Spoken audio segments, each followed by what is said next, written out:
안녕하세요. 오늘도 사연사롱을 찾아주셔서 감사합니다. 5년 전 저는 전문대 졸업 후 운 좋게 준종합병원에 물리치료사로 바로 취직이 되었어요. 아직 20대였기에 본격적인 직장 생활하면 여행할 시간이 없어질 듯 해서 정식 출근 전 혼자 제주도 3박 4일 여행을 다녀왔죠. 혼자 떠난 여행이기에 호텔이나 펜션은 가격면에서 부담스러워서 후기가 좋은 한 게스트하우스에서 자게 되었어요. 그곳에서 지금의 남편을 운명적으로 만나게 되었답니다. 지금도 그렇지만 당시도 게스트하우스란 곳은 낯선 여행객들이 함께 모여 자고 파티도 하는 곳이라 20대들이 대부분이었는데 뜨거운 피를 가진 청춘 남녀라 그런지 눈 맞는 경우가 많더라고요. 밤마다 게스트하우스에서 열리는 파티는 거의 모든 사람들이 참석하였는데 내성적인 저는 그냥 구석에서 혼술만 했습니다. 그때 저처럼 혼술 중이던 한 남자와 눈이 마주쳤죠. 소처럼 크고 선한 눈망울이라 단숨에 시선이 가더라고요. 미처 그 사람의 느낌을 더 자세히 파악할 새도 없이 그는 어느새 제 옆으로 다가와 말을 건네더라고요. 그렇게 저희 둘은 몇 시간 동안 서로 오랜 시간 알고 지낸 사람처럼 친해졌어요. 이런저런 이야기를 나누다 보니 문득 결혼을 한다면 이런 사람이랑 하고 싶다는 생각까지 들었답니다. 그렇게 그와 헤어진 뒤 싱숭생숭한 마음을 간직한 채 숙소로 돌아왔어요. 그런데 같은 객실에 묵고 있던 다른 손님들이 저를 호기심 어린 눈빛으로 부담스럽게 바라보더라고요. 그 남자랑 썸 타는 중이죠? 하면서요. 예상 외의 말에 깜짝 놀라 아니라고 손살에 쳤는데 그분들은 키득거리며 제 이야기는 듣지도 않고 저와 그 남자 연애운을 봐주겠다며 타로카드를 펼치는 게 아니겠어요? 그 남자를 떠올리며 신중하게 3장 뽑으라고 하더라고요. 저는 끝까지 그런 사이 아니라고 했지만 제 손은 본능적으로 타로카드를 고르고 있었어요. 그렇게 골라낸 제 타로카드의 그림을 유심하게 살펴본 한 여자는 그 남자랑 결혼하면 가시밭길일 것 같은데요? 하면서 생각지도 못한 말을 하더라고요.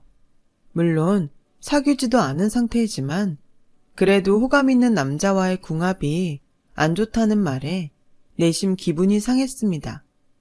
그런데 한편으론 또 포도밭길인데요? 라며 또 다른 이야기를 하더라고요. 대체 이게 무슨 이야기인지 전문가가 아니라 그냥 무시하고 넘겼는데 그 후 그 남자랑 연애하고 결혼까지 하고 나니 그 여자가 용한 점쟁이 같더군요. 포도밭길은 모르겠고 정말 제 결혼은 가시밭길이었거든요.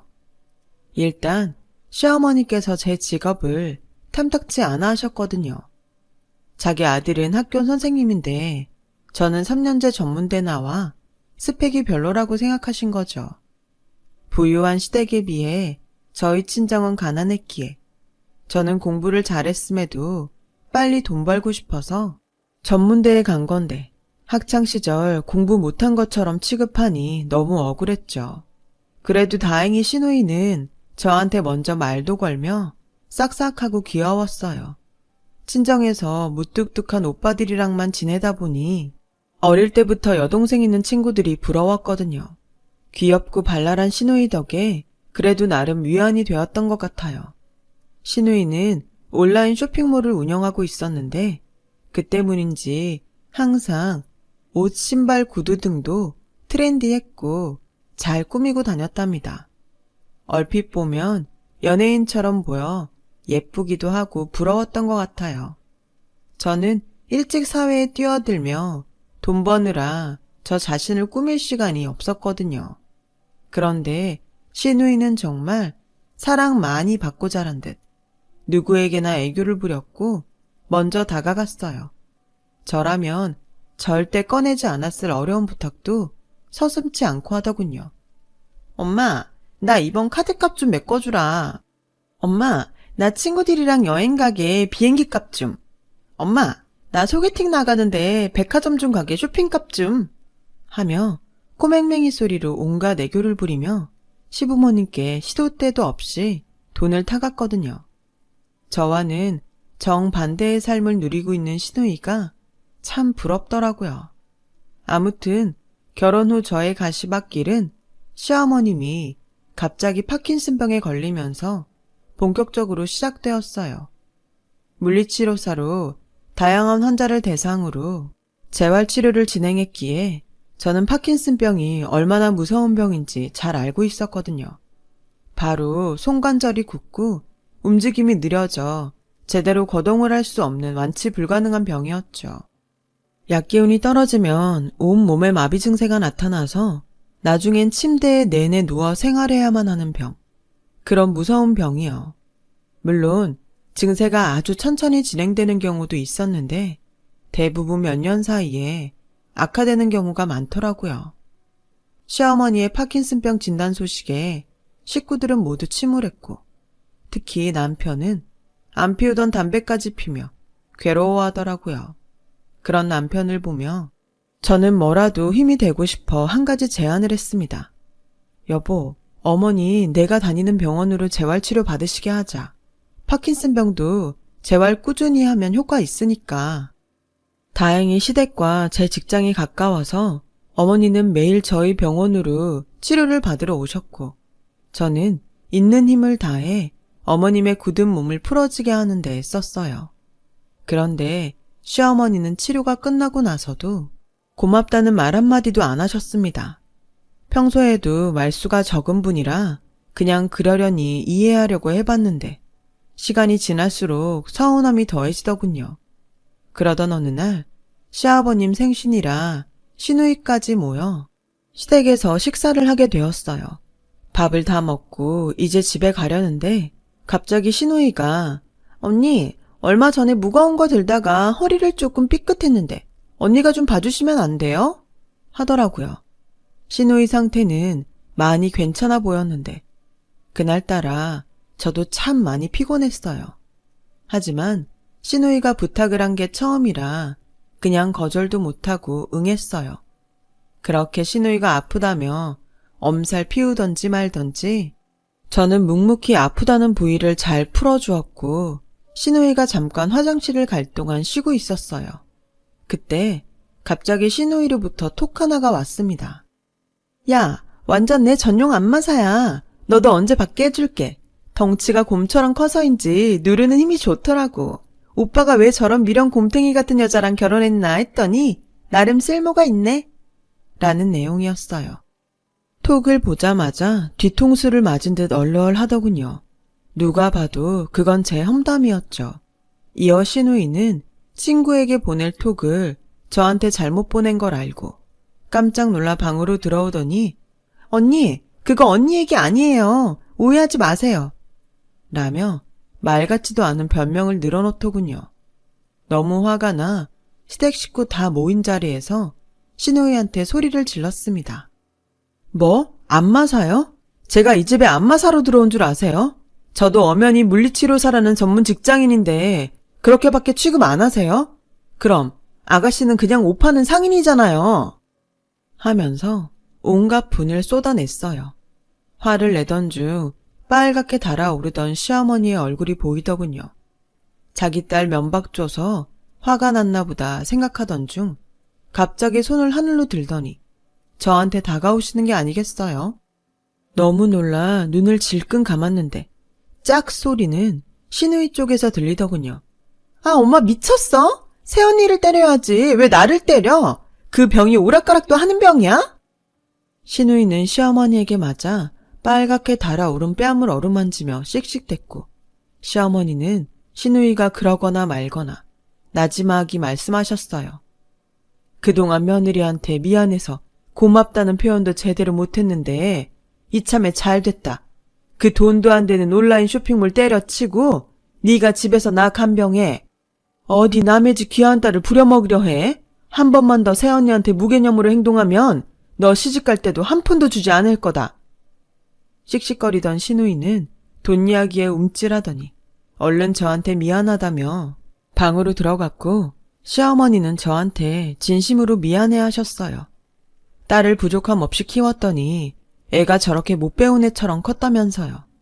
그리고 그동안 병원 외에도 집에까지 와서 자기 치료를 도와준 거 다 고맙게 생각하고 이제는 신경 쓰지 말라고 하더군요. 어머님의 예상치 못한 반응에 저는 그동안 오해가 풀리면서 꽁꽁 얼었던 마음이 스르르 녹았습니다.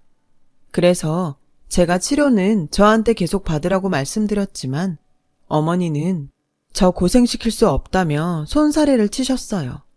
어머니 고집이 하도 강해 저도 어쩔 수 없이 알았다고 했는데 걱정이더군요. 그런데 우려했던 일이 터졌습니다. 평일엔 집으로 간병인이 와서 어머님을 보살펴주는데 주말엔 간병인이 쉬어 남편이랑 시누이 돌아가면서 어머님을 돌보기로 했거든요. 그런데 시누이가 어머니를 돌보기로 한 날 어머니께서 보행기를 혼자 끌고 가다 그만 넘어져서 크게 다치신 거였어요. 알고 보니 옆에서 봐주어야 할 시누이가 이어폰으로 음악 듣느라 어머님이 넘어진 후에 크게 비명을 질러도 몰랐다고 하더군요. 아가씨, 정신이 있는 거예요, 없는 거예요? 일주일에 딱 한 번 어머니 보살피는 게 그렇게 힘들어요? 저는 입원 중인 어머님을 보고 너무 속상해 아가씨를 호되게 혼냈고 아가씨는 지가 딸이야 뭐야 하면서 입을 삐죽이더군요. 그러더니 잔뜩 화가 나 입원실을 나가더라고요. 잠시 후 저한테 전화가 오더군요. 야, 나 너 때문에 열받아서 급하게 나가다가 문 있는 줄 모르고 크게 이마 찧었어. 내 예쁜 얼굴 흉지면 네가 책임질 거야? 다 다친 거 너 때문이니까 엄마 간병은 네가 해. 어차피 네 일이 아픈 사람들 돌보는 거잖아. 하면서 말도 안 되는 소리를 짓거리고 일방적으로 전화를 끊더군요. 어머니 속상해할까봐 시누이 전화 내용은 이야기하지 않았는데 어머님은 다 알고 있다는 듯 한숨을 쉬셨죠. 갈수록 악화되는 어머님의 상태를 보며 갑자기 어릴 적 암으로 돌아가신 저희 친정엄마가 떠오르더라고요. 어머니마저 이렇게 보낼 수 없다는 생각에 남편과 상의해서 다니던 직장까지 그만두고 어머니를 보살피기로 했습니다. 물론 평일엔 간병인이 오긴 했지만 아무래도 의료진이 아니다 보니 제가 봤을 땐 부족한 부분이 많았거든요. 제 이야기를 듣고 어머니는 절대 그럴 수 없다고 하셨지만 남편과 제가 진심으로 설득을 했죠. 어머니 몸이 하루가 다르게 굳어지고 얼굴 표정 하나도 제대로 지을 수 없을 만큼 안 좋아지셨거든요. 손도 덜덜 떠셔서 혼자 식사할 수도 없었거든요. 교양 넘치고 카리스마 있던 시어머니 모습은 어느새 사라지고 다리에 힘이 없어 앉았다 일어나면 푹 하고 넘어지시는 시어머님을 보니 너무 마음이 아파 모른 척할 수 없었어요. 그렇게 저는 어머니를 모시고 산책도 하고 돌처럼 굳어가는 몸을 풀어드리면서 5년을 정신없이 보냈어요. 아버님은 직장도 안 다니시면서 뭐가 그리 바쁘신지 계속 밖으로 돌아다니셨고 시누이요. 카톡 보니 신나게 맨날 어디 놀러 가던데 시어머니 옆에는 한 번도 오질 않더군요. 오죽하면 동네 사람들은 제가 딸, 시누이가 며느린 줄 알더라고요. 친정엄마를 아무것도 못하고 그냥 보내드린 게 평생 한우로 남아있었나 봐요. 저도 그 일이 아픈 일인지라 애써 외면하고 살았나 봅니다. 이런 일이 생기고 나니 엄마 돌아가시고 제가 얼마나 한이 되었는지 알게도 되었어요. 그래서 정말 편안하게 해드리려고 노력했습니다. 그러던 어느 날 시댁에 낯선 분이 와 계셨어요. 이야기 많이 들었다. 얼마나 고생이 많았니? 하시는 거 아니겠어요? 귀티나는 차림에 조금은 어눌한 한국말로 보아 재미교포분 같았어요. 알고 보니 말로만 듣던 시어머니의 동생분이셨고 미국에 산 지 오래되셨는데 그동안은 어머니와 사이가 안 좋아 저희 결혼식에도 안 왔다가 어머니께서 아프다는 소식을 듣고 부랴부랴 한국 땅을 밟으셨다고 해요. 언니가 네 칭찬 지겹도록 해. 다 외울 정도다 하고 웃으시더군요. 그렇게 어머니는 친척들 다 한 명 한 명 인사하고 하늘나라로 가셨어요. 장례식장엔 어머님이 돌아가실 때까지도 코빼기도 비치지 않던 시누이가 어디선가 나타나 엄마, 벌써 가면 어떡해. 나 무서워. 하면서 통곡했는데 식사 시간 땐 어찌나 잘 먹던지 밥을 2공기나 해치우더라고요.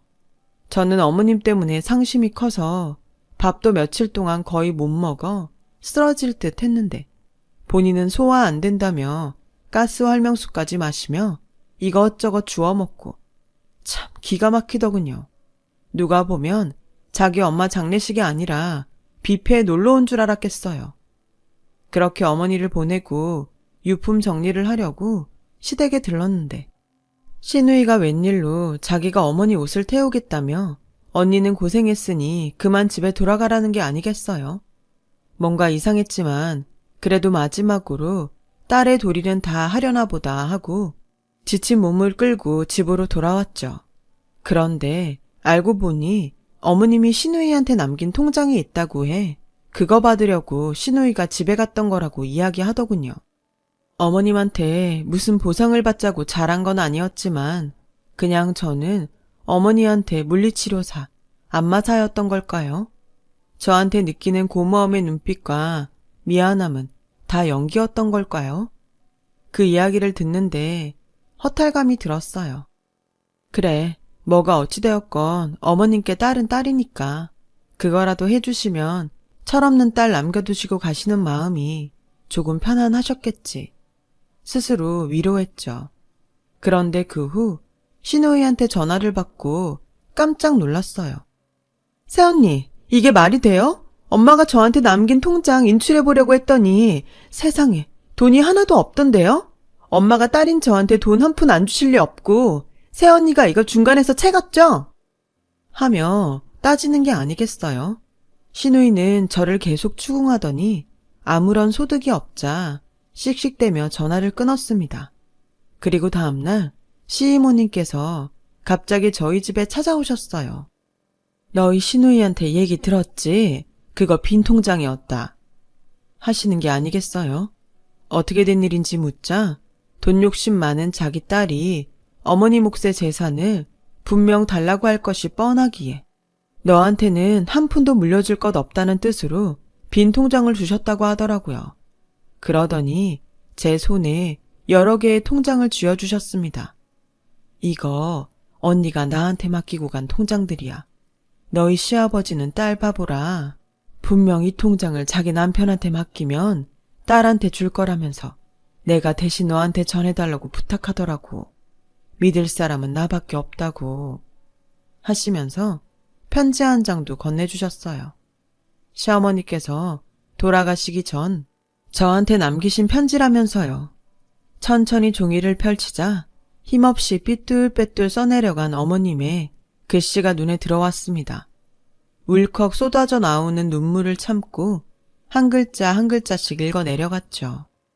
며느라기야, 다른 시어머니들처럼 너한테 만난 밑반찬도 제대로 해주지 못하고 고생만 시키다 가는구나. 힘들어도 늘 웃는 얼굴로 나를 보살펴줬던 우리 며느리. 내 남편이랑 딸도 나를 귀찮아했는데 너는 내 딸도 아닌데 나를 이렇게 살펴주고 고맙다는 말도 부족하다. 그 통장들은 내 아들한테도 말하지 말고 너만 알고 있다. 너 필요할 때 쓰고 친정 어려우면 친정 도와주고 그러렴. 하늘나라에서도 우리 며느라기 행복하게 살길 기도할 테니 나처럼 아프지 말고 건강하게 잘 지내라. 내 아들이 너 같은 아내를 둬서 참 다행이다. 고마워 며느라.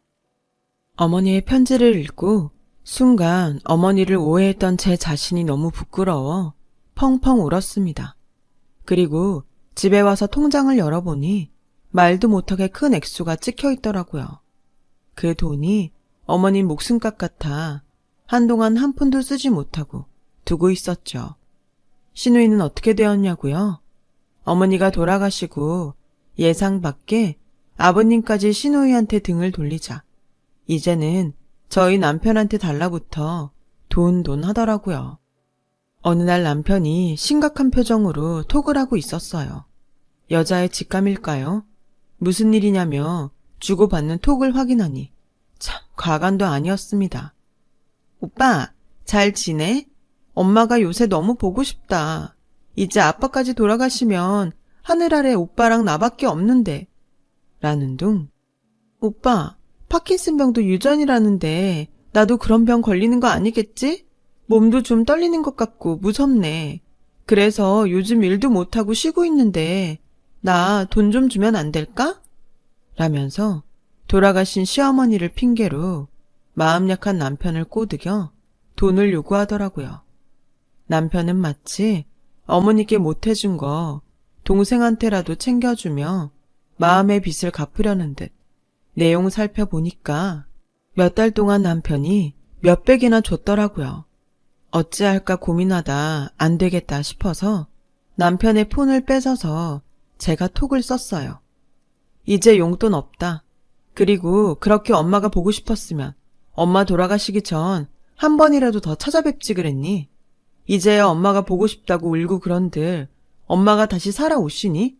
하늘나라에서도 엄마 눈 편히 감으시게 철 좀 들어라 제발. 그리고 너 몸 떨리는 거 알코올 중독이라서 그래. 술 좀 작작 마셔. 라고요. 톡 보내면서 속이 다 시원하더군요. 그래서 저도 시어머니께서 시누이한테 남기신 빈 통장 이야기하며 어머니도 시누이가 정신 차리길 바랄 거라고 따끔히 충고해 줬습니다. 그 뒤론 남편도 시누이의 용돈을 끊었고 시누이는 집에서 자길 버렸다며 난리치더니 그나마 유지되고 있던 온라인 쇼핑몰도 망하고 월세로 살고 있던 집도 나와 여기저기 아르바이트를 다니더군요. 아직도 어머니 모신 낙골당 한번 가지 않은 건 이해가 가지 않습니다. 자기를 낳아주고 길러주신 엄마인데 기일도 챙기질 않다니. 가끔 시아버지 찾아가는 것도 돈 달라고 뗐을 때만 얼굴 비추더라고요. 하늘에서 이런 시누이의 모습을 보면 어머님이 얼마나 마음 아파하실까 생각하면 답답합니다. 언젠가 결혼하고 애를 낳으면 부모 마음을 조금이라도 이해하겠지요, 뭐. 그리고 예전에 타로점에서 나왔던 가시밭길과 포도밭 이야기, 진짜였더라고요. 어머님이 주신 돈은 시골에 있던 포도밭을 정리한 돈이었거든요. 나중에 시이모님한테 그 이야기를 듣고 어찌나 소름이 쫙 돋던지. 그때 그분 연락처를 얻어내지 못한 게 너무 아쉽더라고요. 정말 쪽집게처럼 잘 알아맞혔는데. 어머님이 남겨주신 돈 중 일부는 파킨슨병 환자들을 위해 기부했어요. 어머님 이름으로요. 사후세계는 알 수 없지만 이렇게라도 어머님이 더 좋은 곳으로 가시라고 빌고 싶었거든요. 어머님, 아범 잘 돌보며 살겠습니다. 걱정 마세요. 그곳에선 부디 어머님이 병 때문에 찡그리지도 넘어지지도 않고 건강하게 행복하게 잘 지내셨으면 좋겠습니다. 제 이야기를 들어주셔서 고맙습니다. 항상 건강 잘 챙기시고 즐거운 하루 되시길 바랍니다. 여러분, 사연 댓글에 응원과 현명한 조언 부탁드려요. 좋아요와 구독은 저에게 큰 힘이 됩니다. 오늘도 좋은 일 가득하세요.